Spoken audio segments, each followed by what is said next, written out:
TI tumour inducing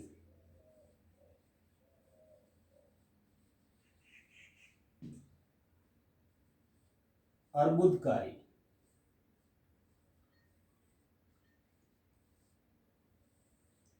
plasmid की संरचना। जीवाणुओं में पाए जाने वाले प्लाज्मिड के संक्रमण व प्रतिकृतिकरण चक्र रेप्लिकेशन साइकिल के गहन अध्ययन का पुनर्योजी डीएनए प्रौद्योगिकी रिकम्बिनेंट डीएनए टेक्नोलॉजी में विशिष्ट योगदान है। आणविक जीन क्लोनिंग अधिकांशतः सूक्ष्म जैविकी माइक्रोबायोलॉजी के क्षेत्र में किए गए शोध कार्यों का परिणाम है, क्योंकि सूक्ष्म जीव ही जीन क्लोनिंग के आधारभूत औजार हैं। प्रकृति में पादप कोशिकाएं प्राय जीवाणुओं के साथ घनिष्ठ से संबंध में रहती है। ये जीवाणु डीएनए क्लोन को पादप कोशिकाओं में स्थानांतरित करने के लिए एक उचित वाहक की तरह कार्य कर सकते हैं। आज हम एक ऐसे ही वाहक का अध्ययन करेंगे जो द्विबीजपत्री पात्रों में डीएनए का स्थानांतरण करता है, जिससे संक्रमित कोशिकाएं आनुवंशिक रूप में रूपांतरित हो जाती है।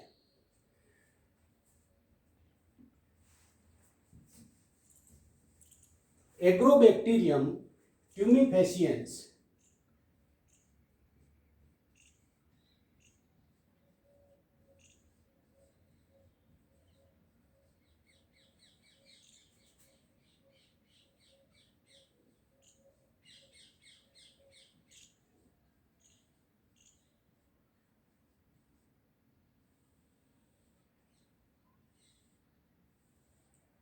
एक ग्राम ऋणात्मक मृदा में पाया जाने वाला जीवाणु है, जो अधिकांश द्विबीजपत्री पादपों में क्राउन गॉल डिजीज,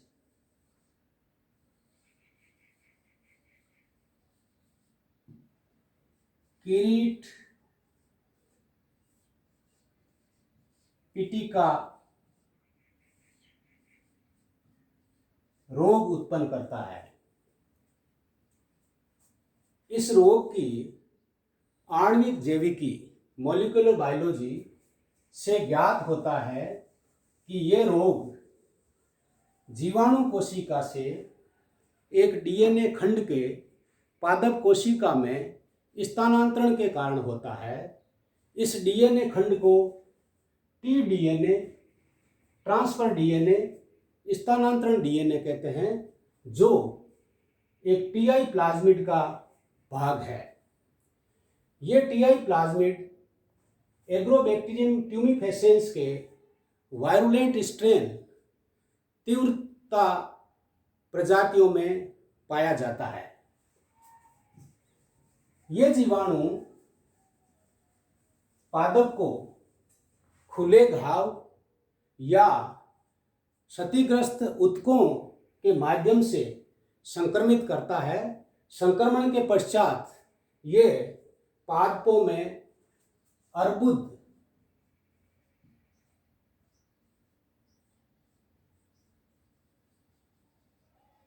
ट्यूमर बनाता है। इन अर्बुद पर कभी कभी जड़ें या पर्रोह या जड़ें व पर्रोह दोनों ही विकसित हो सकते हैं। इन अर्बुद कोशिकाओं को पादप वृद्धि नियामक प्लांट ग्रोथ रेगुलेटर मुक्त संवर्धन माध्यम में भी वृद्धि करवाई जा सकती है, जबकि सामान्य पादप कोशिकाओं को इन पीजीआर की आवश्यकता पड़ती है। ये पीजीआर मुख्य रूप से साइटोकाइनिन या ऑक्सिन या साइटोकाइनिन व ऑक्सिन दोनों ही काम में आते हैं। संक्रमित कोशिकाओं में इन हार्मोन की अधिक मात्रा के कारण कोशिकाओं में अतिवर्धन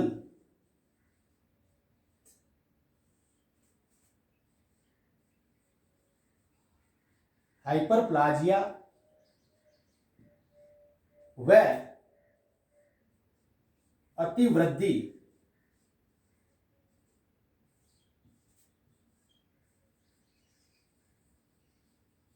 हाइपरट्रोफी होती है, जिसके कारण ट्यूमर बनता है।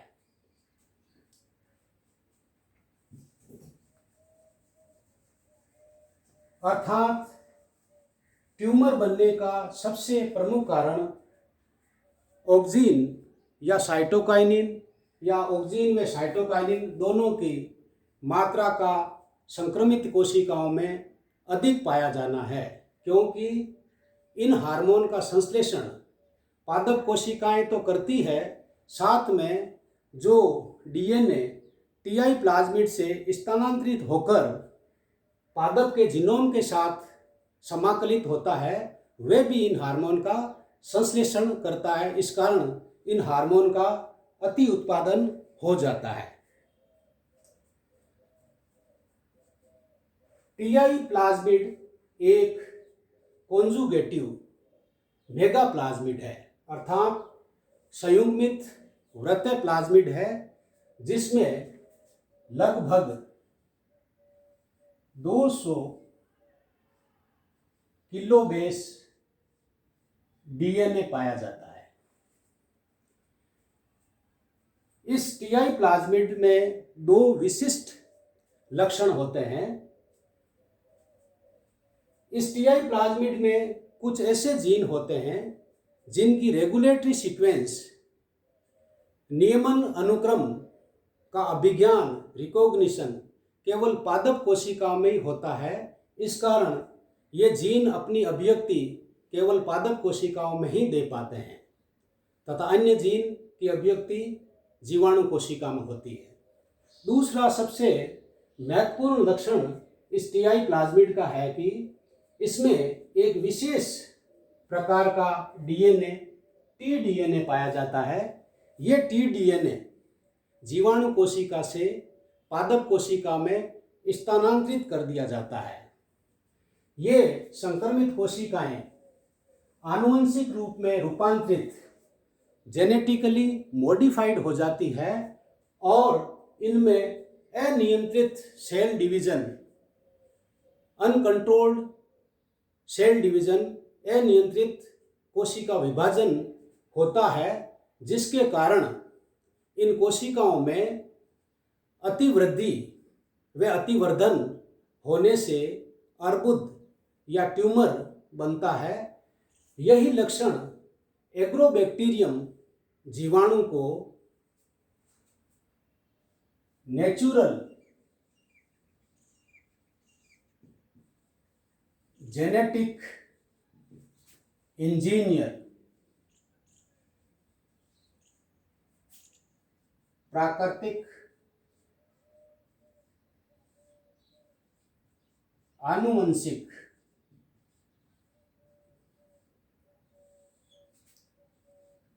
अभियंता बनाता है।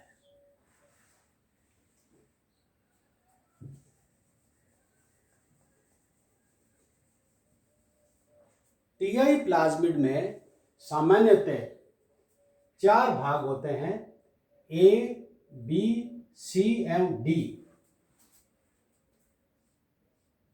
ए भाग टी डीएनए ट्रांसफर डीएनए स्थानांतरण डीएनए से संबंधित है। बी भाग में ORI site of the origin of replication प्रतिकृतिकरण उत्पत्ति स्थल पाया जाता है। सी भाग में TRA कॉन्जुगेटिव ट्रांसफर अर्थात ये संयुग्मन के लिए उत्तरदायी होता है। चतुर्थ भाग डी VIR या वायरुलेंस तीव्रता स्थल है। इस भाग में पाए जाने वाले जीन टीडीएनए स्थानांतरण को नियंत्रित करते हैं। हम जानते हैं कि कोशिकाओं में संक्रमण इसी टीडीएनए के कारण होता है। इस कारण वीआईआर स्थल एक प्रकार से रोगजन्यता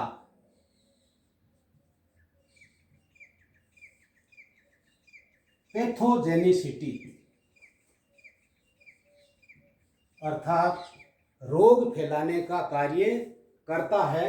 इसी कारण इसे वायरुलेंस या तीव्रता क्षेत्र कहा जाता है।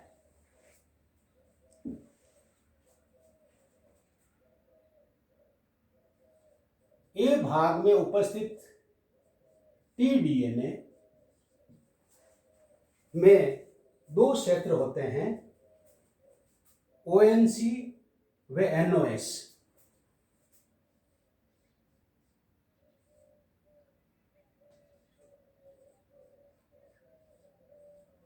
ओएनसी oncogenic region, NOS nopaline opine synthetase region. ONC क्षेत्र में ओंकोजीन पाए जाते हैं, अर्थात पादप हार्मोन संश्लेषण करने वाले जीन उपस्थित होते हैं। ये 3 प्रकार के जीन हैं, IAAH, जिसे TMS first tumour with shoot भी कहते हैं। दूसरा है IAAM, जिसे TMS सेकंड भी कहते हैं। तीसरा है IPT,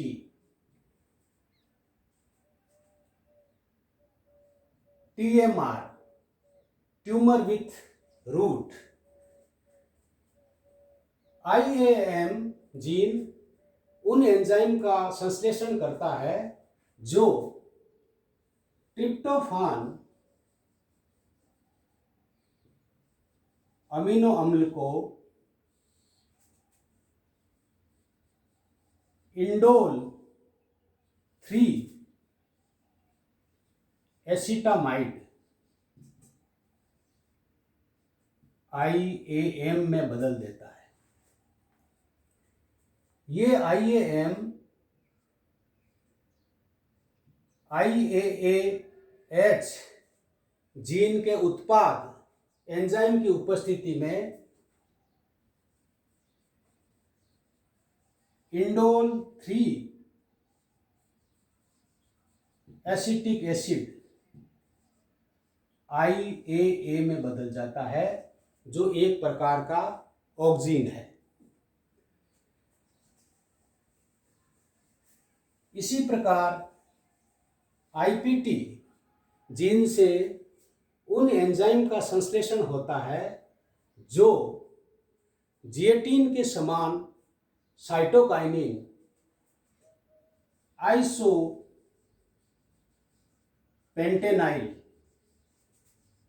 एडिनिन का संश्लेषण करते हैं, जो एक प्रकार का साइटोकाइनिन है। यदि IAAH व IAM का टीडीएनए से विलोपन कर दिया जाए तो ये ट्यूमर पर पररोह शूट विकसित करते हैं। इस कारण इसको पररोह विस्थल शूटी लोकस कहा जाता है।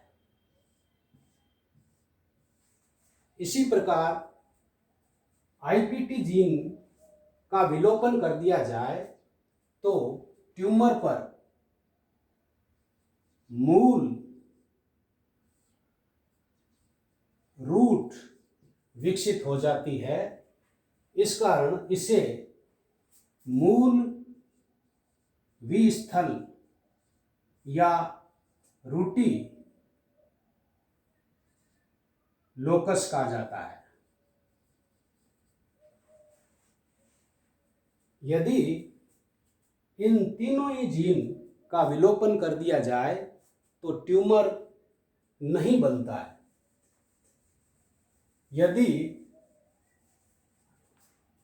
IAAH या IAAM दोनों एक में से किसी एक का विलोपन कर दिया जाए, हटा दिया जाए, तो ट्यूमर की वृद्धि है वो धीमी हो जाती है। इनमें IA का संश्लेषण बहुत ही कम हो पाता है। इस कारण ट्यूमर पर leafy shoot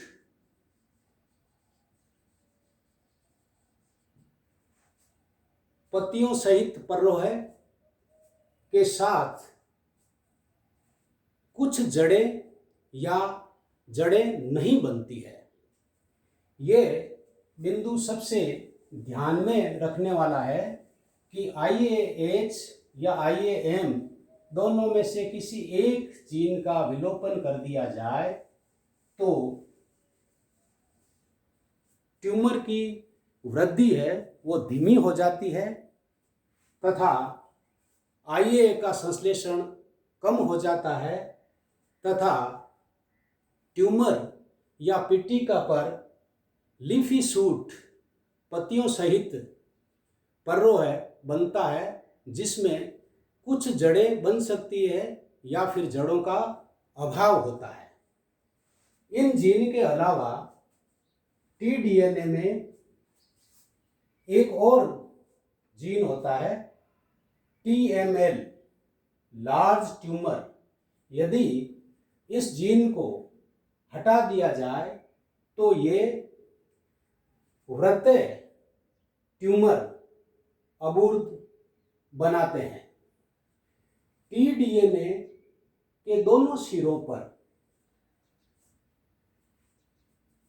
left border, right border, दाईं सीमा व बाईं सीमा, प्रत्येक सीमा में लगभग 25 बेस पेयर DNA होता है।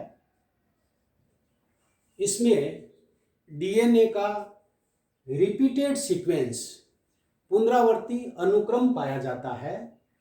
ये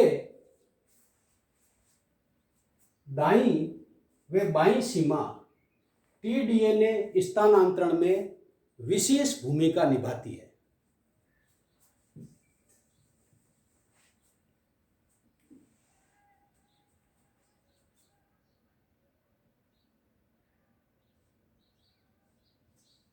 NOS, नोपेलाइन ओपाइन सिंथेटेज रीजन, यह क्षेत्र जीवाणु कोशिका में अनन्य यूनिक नाइट्रोजन युक्त यौगिकों का संश्लेषण करते हैं जो एक प्रकार के अमीनो अम्लों के व्युत्पन्न होते हैं।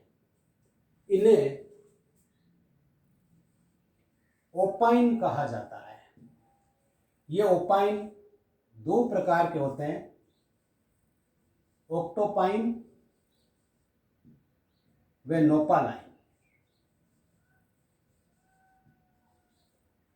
ओक्टोपाइन का संश्लेषण ओक्टोपाइन सिंथेटेज एंजाइम की उपस्थिति में होता है। इसी प्रकार नोपेलाइन का संश्लेषण नोपेलाइन सिंथेटेज एंजाइम की उपस्थिति में होता है। किसी एक TI प्लाज्मिड में ओक्टोपाइन हो सकता है और नोपोलाइन हो सकता है। जैसे कि इस चित्र में नोपेलाइन प्रकार का TI प्लाज्मिड दर्शाया गया है तथा इस tDNA के साथ में नोपालाइन प्रकार के ओपाइन का जीन उपस्थित है। ये ओपाइन इन जीवाणुओं के द्वारा कार्बन एवं नाइट्रोजन के स्रोत के रूप में काम में लिए जाते हैं। ये ओपाइन न तो पादप कोशिकाओं में संश्लेषित होते हैं, न ही पादप कोशिकाओं के द्वारा इनका उपभोग किया जाता है। यह भी पाया गया है कि ये ओपाइन संयुग्मन नलिका कॉन्जुगेशन ट्यूब के निर्माण को उद्दीपित करते हैं। VIR वायरुलेंस तीव्रता भाग, इस भाग में लगभग 39 किलोबेस DNA होता है। इसमें प्रमुख रूप से 8 ओपेरॉन होते हैं, जिनमें लगभग 25 जीन होते हैं।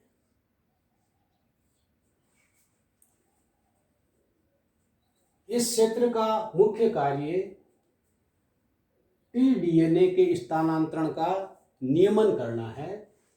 ये 8 ओपेरॉन एक साथ मिलकर इस कार्य को पूर्ण करते हैं। ये ओपेरॉन है VIR-A या VIR-A, B, C, D, E, F, G एवं H। B, C, D एवं E पॉलीसिस्टोनिक mRNA बनाते हैं, अर्थात ऐसे mRNA में एक से अधिक सिस्ट्रोन या जीन होते हैं। VIR-A ओपेरॉन ऐसे प्रोटीन बनाता है जो जीवाणु की कोशिका झिल्ली पर स्थित होते हैं।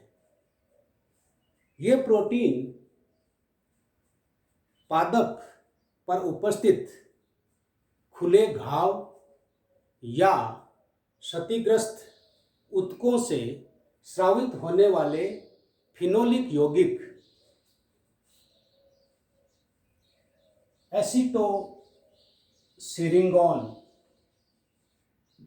व बीटा हाइड्रोक्सी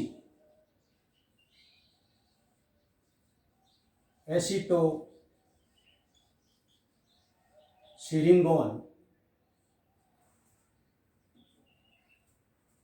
की उपस्थिति का संकेत प्राप्त करते हैं तथा इन यौगिकों के साथ जुड़ जाते हैं। VIR-A प्रोटीन एक प्रकार से ऑटोकाइनेज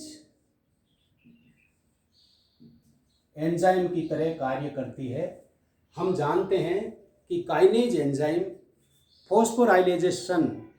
फॉस्फोरिलीकरण का कार्य करता है। इस प्रकृति के कारण VIR-A प्रोटीन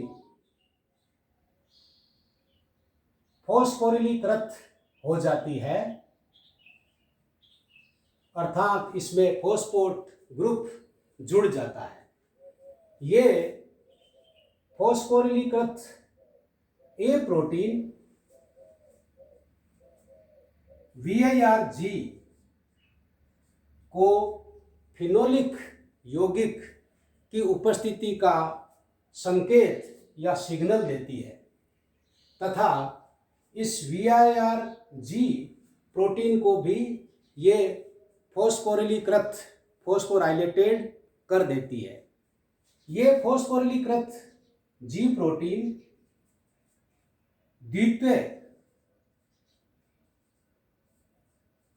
डाइमर बनाती है। ये सक्रिय डाइमर अनुलेखन कारक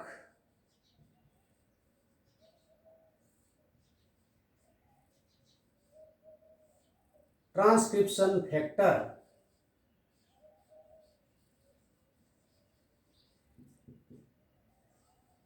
की तरह कार्य करता है। यह अनुलेखन कारक डीएनए पर जाकर के जुड़ता है, अर्थात VIRG प्रोटीन एक प्रकार की डीएनए बंधक प्रोटीन, डीएनए बाइंडिंग प्रोटीन है।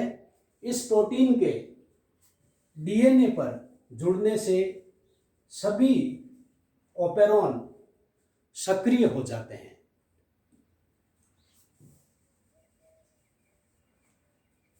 VIRB ओपेरॉन ऐसे एंजाइम व प्रोटीन बनाता है जो जीवाणु की कोशिका झिल्ली में संयुग्मन नलिका के रूप में पथ बनाता है, जिससे कि tDNA का स्थानांतरण हो सके, अर्थात ये कॉन्जुगेशन ट्यूब का निर्माण करता है।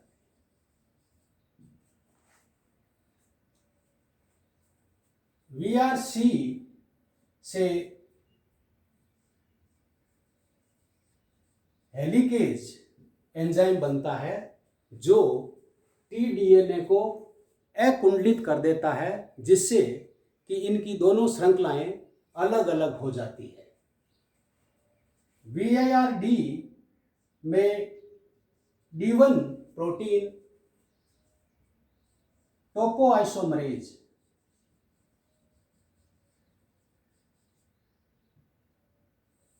बनाती है। यह टोपोआइसोमरेज tDNA के राइट बॉर्डर,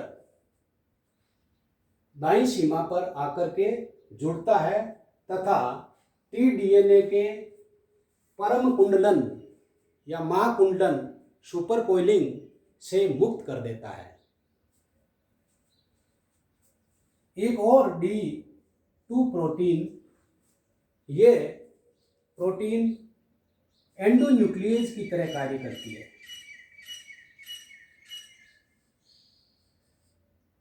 तथा RB राइट बॉर्डर पर जाकर के ये जुड़ जाती है तथा tDNA की नीचे की ओर स्थित श्रृंखला को काट देती है तथा ये स्वयं D2 प्रोटीन इस प्रकार अलग हुए tDNA के 5 सिरे पर जाकर के जुड़ जाती है। 5 सिरे पर जुड़ने से ये प्रोटीन इस सिरे की एक्सोन्यूक्लियस एंजाइम द्वारा किए जाने वाले विघटन से इस सिरे की सुरक्षा करती है।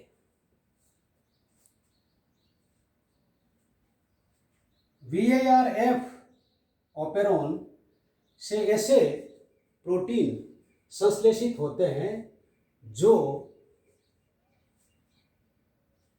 पादप कोशिकाओं के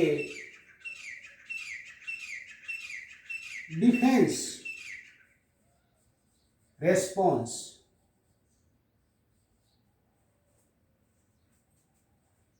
अनुक्रिया सुरक्षा अनुक्रिया को रिप्रेस या दमन कर देते हैं, अर्थात एफ प्रोटीन पादप कोशिकाओं की रोग प्रतिरोधक क्षमता को कम कर देती है, यानी सुरक्षा प्रतिक्रिया का दमन कर दिया जाता है। VIRH सभी TI प्लाज्मिड में नहीं पाया जाता है। यह जीवाणु कोशिका में प्रवेश करने वाले कई विषैले यौगिकों को डिटॉक्सिफाई यानी विषहीन कर देता है। इस प्रकार ये जीवाणु कोशिका को एक विशिष्टता स्पेसिफिसिटी प्रदान करता है। इस प्रकार ये सभी जीन मिलकर एक रेगुलोन की तरह कार्य करते हुए टीडीएनए के स्थानांतरण का नियमन करते हैं। टीआई प्लाज्मिड में इसके अतिरिक्त एक और क्षेत्र होता है एनसी, नोपेलाइन कैटाबोलिज्म, क्योंकि ये टीआई प्लाज्मिड नोपेलाइन प्रकार का है, अतः नोपेलाइन प्रकार के ओपाइन के अपचय के लिए ये क्षेत्र ऐसे एंजाइम संश्लेषित करता है जो नोपेलाइन का अपचय कर सके। रिकम्बिनेंट डीएनए टेक्नोलॉजी, पुनर्योजी डीएनए प्रौद्योगिकी में टीआई प्लाज्मिड बहुत ही उपयोगी वाहक है। यह पादप कोशिकाओं में अप्रत्यक्ष जीन स्थानांतरण के वाहक हैं।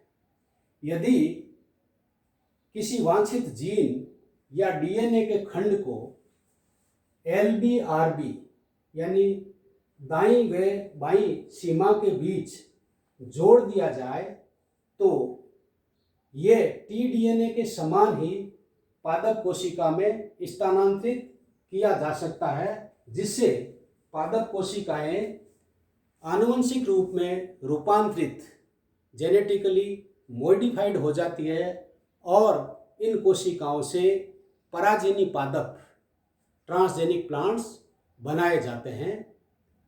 अगले व्याख्यान में हम टीडीएनए के स्थानांतरण की विधि का अध्ययन करेंगे। धन्यवाद।